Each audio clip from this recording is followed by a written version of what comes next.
Wabarakatuh. Selamat pagi murid-murid Bapak yang Bapak cintai dan sayangi. Alhamdulillah kita berjumpa kembali. Mudah-mudahan Allah selalu memberikan perlindungan, keselamatan, ketentraman kepada kita semua. Amin amin ya rabbal alamin. Baik murid-murid Bapak yang Bapak cintai dan sayangi, untuk hari ini kita belajar SKI dan fikih. Di SKI ini kita akan belajar sejarah Nabi ketika dia berniaga atau berdagang ke negeri Syam yang pertama kali. Sebelumnya kita mulai dari sejak Nabi dirawat oleh pamannya Abu Thalib ya. Sejak Nabi dirawat oleh Abu Thalib, waktu itu Nabi Muhammad berumur 10 tahun.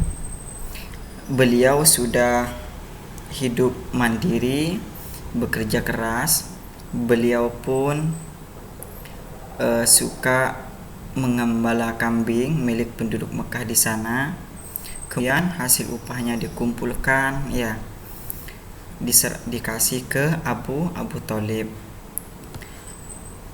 Sejak kecil pun, meskipun dia umur 10 tahun, dia udah paham ya bagaimana caranya dia bekerja, karena sikap dan sifat yang harus dimiliki dan bekerja keras.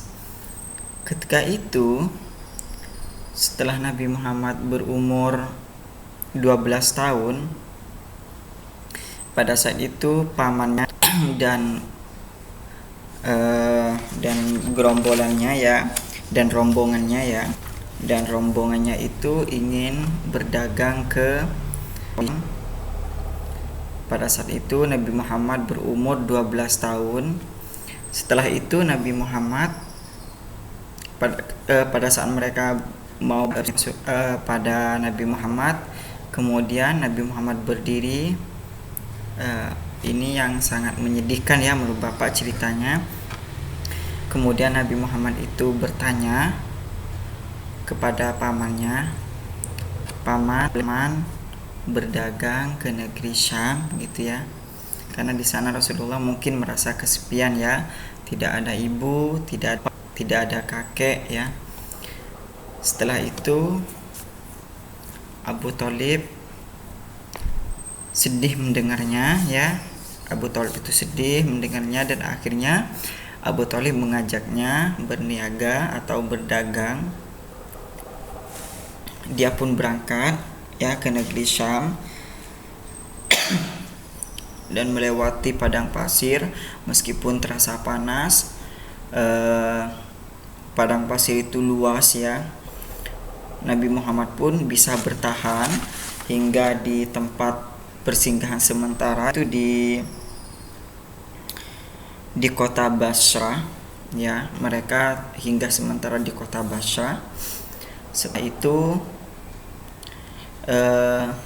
di sana bertemu pendeta ahli kitab Injil dan Taurat dan Injil ya. Kalau dulu pendetanya itu memang benar pendetanya ya, karena mereka masih mengikuti Injil dan Taurat yang belum diubah ya. Kerjaannya sebagai ulama di gereja. Kalau dulu itu pendeta itu memang pendeta itu seperti ulama gitu ya. Pendeta itu ulama orang Taurat dan Injil. Pendeta ini bernama Bakhira, dia beragama Nasrani.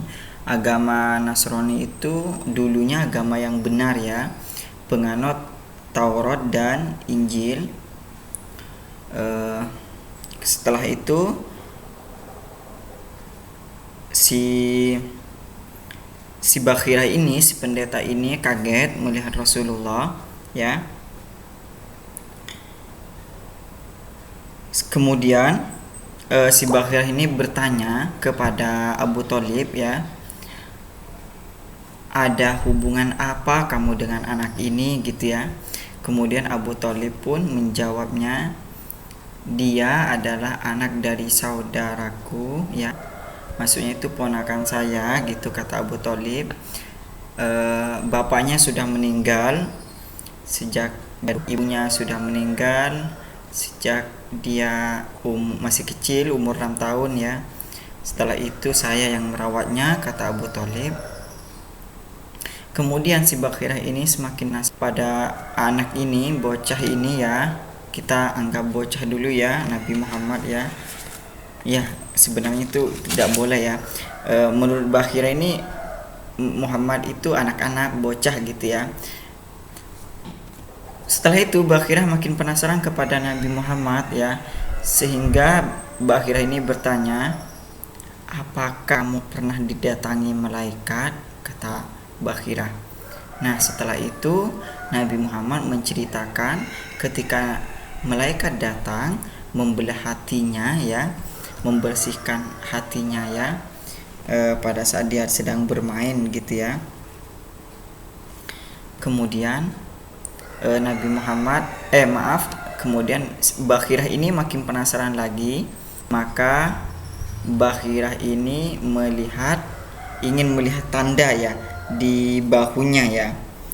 Kan kitab apa ya, di mana Bapak pernah baca itu dijelaskan bahwa di tanda Nabi itu perbedaannya itu di bahunya ini ada benjolan, 2 benjolan.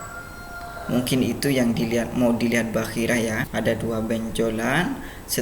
Setelah Bakhirah lihat tanda itu, Bakhirah memberikan pesan kepada Abu Thalib, wahai saudaraku,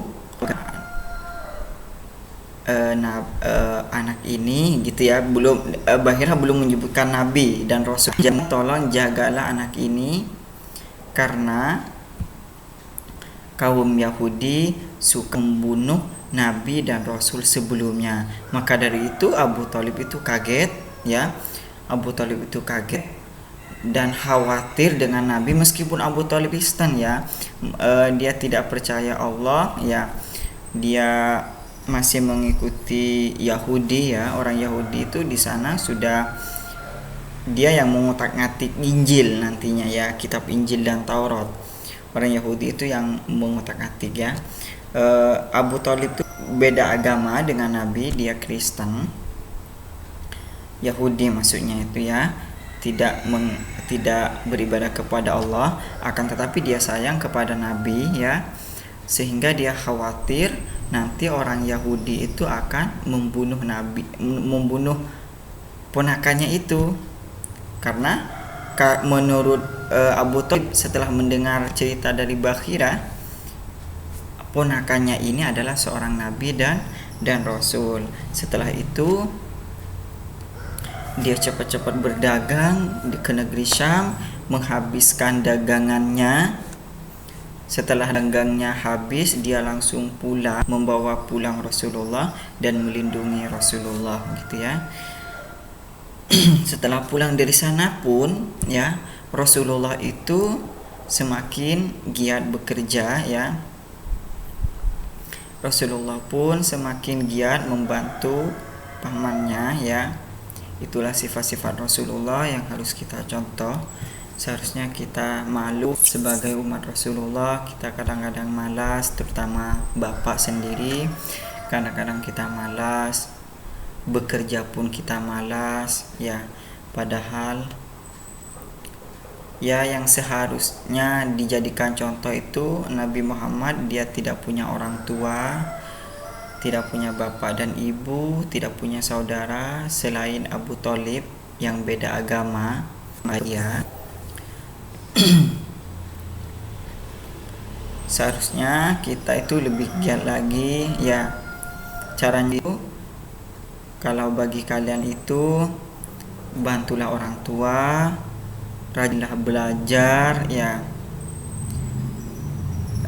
kurangi main yang berlebihan ya.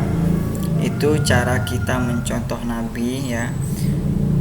Segala sesuatu yang kita lakukan, jika kita niatkan karena Allah dan karena ingin mencontoh Rasulnya, insya Allah Allah akan ridho kepada perbuatan kita ya, sekecil apapun. Setelah itu Nabi Muhammad semakin giat bekerja, semakin giat menolong orang yang beribadah ke Ka'bah. Kebetulan di Ka'bah itu meskipun banyak ini di Ka'bah itu pada saat Nabi Muhammad lahir, berhala-berhala itu sudah hancur gitu ya, sudah tidak ada lagi. Setelah datangnya pasukan bergajah ya, setelah datangnya pasukan bergajah, berhala itu hancur gitu ya. Kan tetapi mereka bikin sendiri lagi gitu untuk disembah, kayak Abu Thalib itu bikin sendiri. Dari itu Nabi Muhammad sering membantu orang-orang yang sedang beribadah di Ka'bah. Oke, kesimpulannya sekarang kita tulis sifat-sifat. Nah, kalian tulis juga berdasarkan cerita yang tadi, Nabi Muhammad itu sifatnya apa saja? Pasti pekerja keras. Oke, terus ya, pekerja keras. Setelah itu hidup mandiri.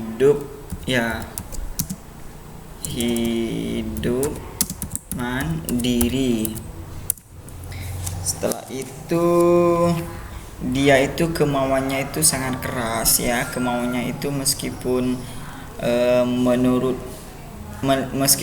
pamannya itu berbahaya, dia tetap melakukan. Seperti berdagang ke negeri Syam itu kan bahaya ya, dan anggap kata Abu Thalib itu berbahaya buat anak-anak ya, karena panas lewat di negeri Syam gitu ya kan. Tetapi Nabi Muhammad itu kemauannya itu keras ya, atau besar gitu ya. Setelah itu tidak mudah putus. Oke, benar, putus asa. Oke, setelah itu ada lagi di sini di baliknya, giat membantu atau suka bantu. Kemudian membela juga ya, suka membela orang yang jujur, ramah, dan dapat dipercaya. Ramah, dapat dipercaya. Sebenarnya semua ini terkumpul dalam 4 sifat Nabi: Siddiq, amanah, tabligh, nah gitu ya. Oke, sekarang kalian tulis yang ini, sifat-sifat Nabi ya, di buku catatan SKI. Setelah itu tugas fikihnya kalian kerjakan.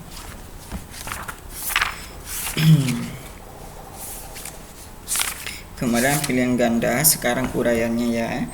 Kalian kerjakan di halaman 36 bagian B atau Romawi 2 1 sampai 5. Setelah itu nanti foto dua-duanya ya, buku catatan dan yang di paket ini. Kalian kerjakan di paket ya, jangan disalin ya. Jawaban dan pertanyaannya itu campur ya, Bapak agak paham jadinya, kecuali memang jelas sekali ya. Oke, itu saja materi hari ini. Terima kasih atas perhatiannya. Wassalamualaikum warahmatullahi wabarakatuh.